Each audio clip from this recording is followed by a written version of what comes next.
Hey everybody, and today I'm going to be starting on a new series about differential equations.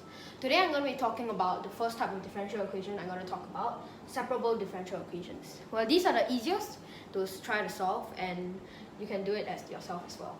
So I'm going to be teaching you separable differential equations, and they're in the form of dy over dx is equals to f of x over g of y.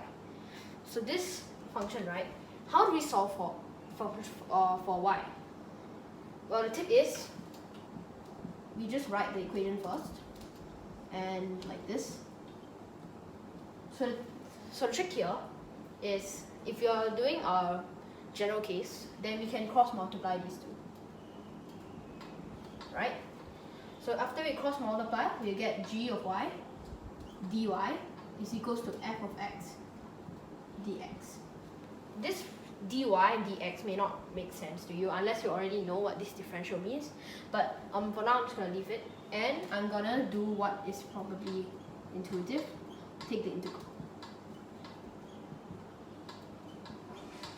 So you see, I've taken the integral here, and we've gotten this, which is a recognizable equation, that is the integral. So now, once we evaluate this, and assuming that capital means antiderivative or integral, then we get g of y is equals to f of x plus c. And this c is important because it's actually going to cause, sometimes it causes some errors in like calculation, but we need to make sure that c is maintained. So if we want to find y, we just have to take the inverse of g of f x plus c. Usually it can be like this, but sometimes this won't be there. You can only leave it as this form. Or in like some examples, you can have like c e to the x, or that's just one example where c isn't added to the function, but it's actually multiplied to the function, which I'll demonstrate to you later. So using this type of separable differential equations, I'm going to show you the first example. Alright, so example 1, we have this dy over dx equals to the reciprocal of y. So the answer may not be intuitive at first, but then we can easily solve this using differential equation. So if we cross multiply these two, we get y dy is equals to dx. And if we integrate both sides, close to integral dx. Now we have an equation that we can solve for y. So firstly, we say 1 over half y squared. Because the integral of y, using the power rule, we add 1, so it's 2. Then the reciprocal of 2 multiplied by y squared. So once we have that, and we'll ignore the c because we can all bring them to the other side. So we have 1 half y squared is equals to x plus c. But we'll label this c1 as you'll see later. So now we multiply both sides by 2, and we get y squared is equals to 2x plus c. This c is different from c1 because over here we're saying that c equals to 2c1. Because when you multiply 2 by c1, you get 2c1. But it's now, since it's a constant, we don't actually have to care that much. So we can just do this. Now, y, we just take the square root and add plus minus. So we have 2x plus c. And that's our answer. Well, take note that over here, I've made mistakes before, and you should try not to. Make sure you don't write square root of 2 plus c. This thing is wrong. This is completely wrong, and you actually have to apply the function to everything, including the constant. So make sure not to make this mistake. Alright, example 2. Second example, we have dy over dx is equals to 5y squared over x. Now you can't cross multiply because you'll get x and y tangled up. So what we're going to do here is say that dy is equals to, we bring over the x. So we get 5y squared over x dx. Now we bring the y squared over. So we get 1 over y squared as we divide both. So we get 1 over y squared dy is equals to 5 over x dx. Now we have a case where we have y and x are both separated. So we take the integral 1 over y squared dy equals to the integral of 5 over x dx. So now we integrate both sides. Over here we get minus 1 over y is equals to 5 natural log of x. And over here, we're not going to consider absolute values because in differential equations, usually it's better to just say natural log of x instead of natural log of x instead of natural log of the absolute value of x. So we have this, and we add c at the end. Now we have 1 over y is equals to minus 5 natural log of x plus c. But this we'll label as c1, and this will just leave as c because we're just saying that c is equals to negative c1. Now we take the reciprocal, and we get y is equals to 1 over minus 5 natural log x plus c. And that's our answer. And now we'll go on to example 3, which is more complicated, but it actually isn't the moment you see the simplification. Alright, example 3, we have this big equation, but really this equation can be simplified further. So over here is just using a method of trigonometric identities. So firstly, we notice that this bottom part can be written as 1 minus cosine squared y, but negative.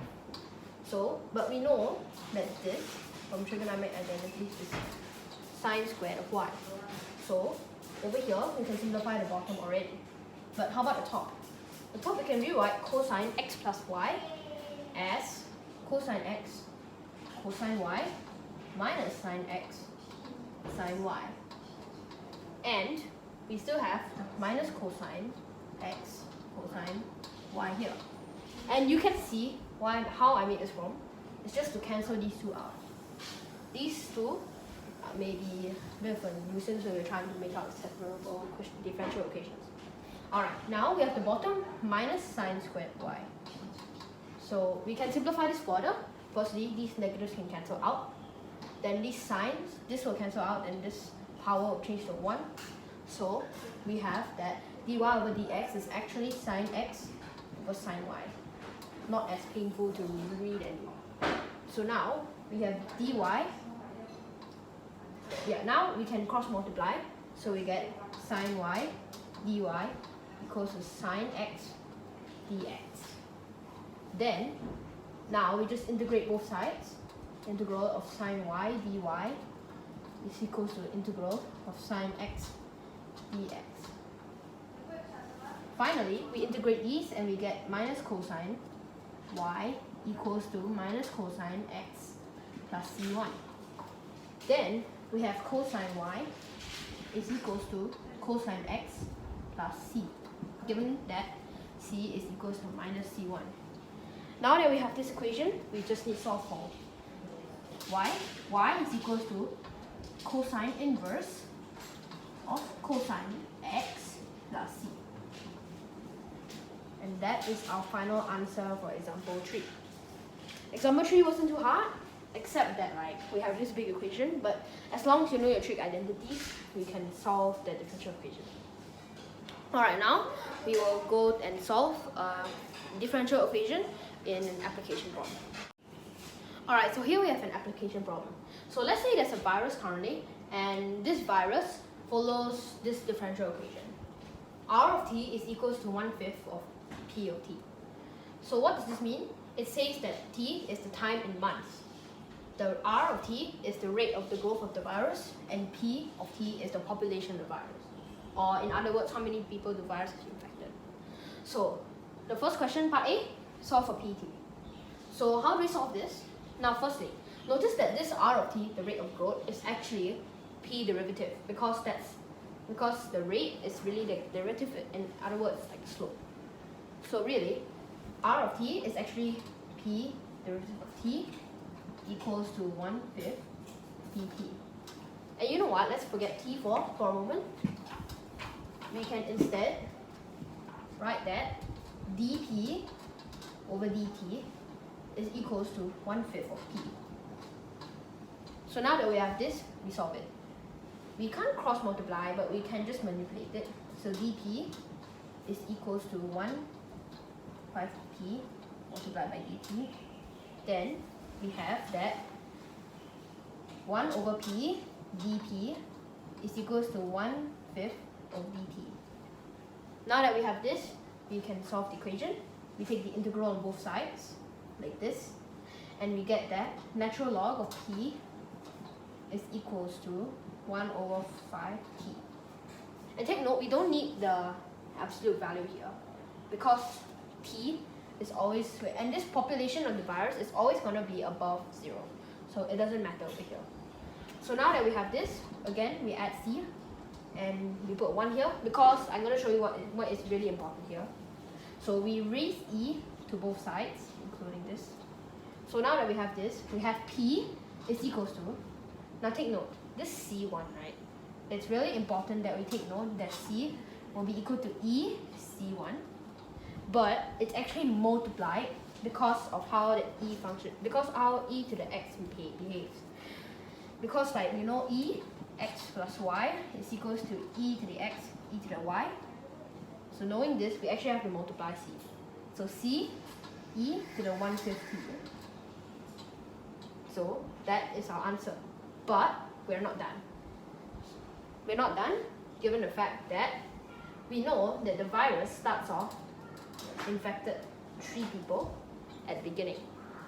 So if we know this, we're going to have to do something which is solving for the actual equation itself instead of just having a general c. Okay, now the question has been altered such that we have p0 equals 3. That means 3 people are infected at first. So using this, we can actually use the equation previously. P of t is equals to c e to the 1/5t. So now that we have that, we just need to plug in 0. So t0 will be 3. Then we have c e 1/5 of t, which is given at 0. So now this is actually just 1. So we know that c is directly equal to 3. That means now we can solve the equation such that p of t is equal to 3 e 1/5t, and that will be our answer for part A. Now going on to part B. Alright, part B. How many people will be infected by this virus after 20 months? So firstly, we have our equation. The population, or how many people is infected, is equals to 3 e to the 1/5t. Now looking at this equation, this virus isn't really as infectious. But if it's more infectious, this would be something like 3, in which it will infect a lot of people really fast. But this virus is just mild, so it just has this equation. So anyway, after 20 months, since t is time in months, we know that the population or people infected after 20 months will be 3 e to the 1/5 20, which is equals to 3 e to the 4. And after evaluating at the calculator, you get roughly 164 people. And that is the answer to part B. Alright, that's it for separable differential equations. Next time I'll be teaching you about linear differential equations. We'll be using integrated factors. Thank you everyone for watching, and stay safe, stay at home, and we can defeat the virus together. Thank you.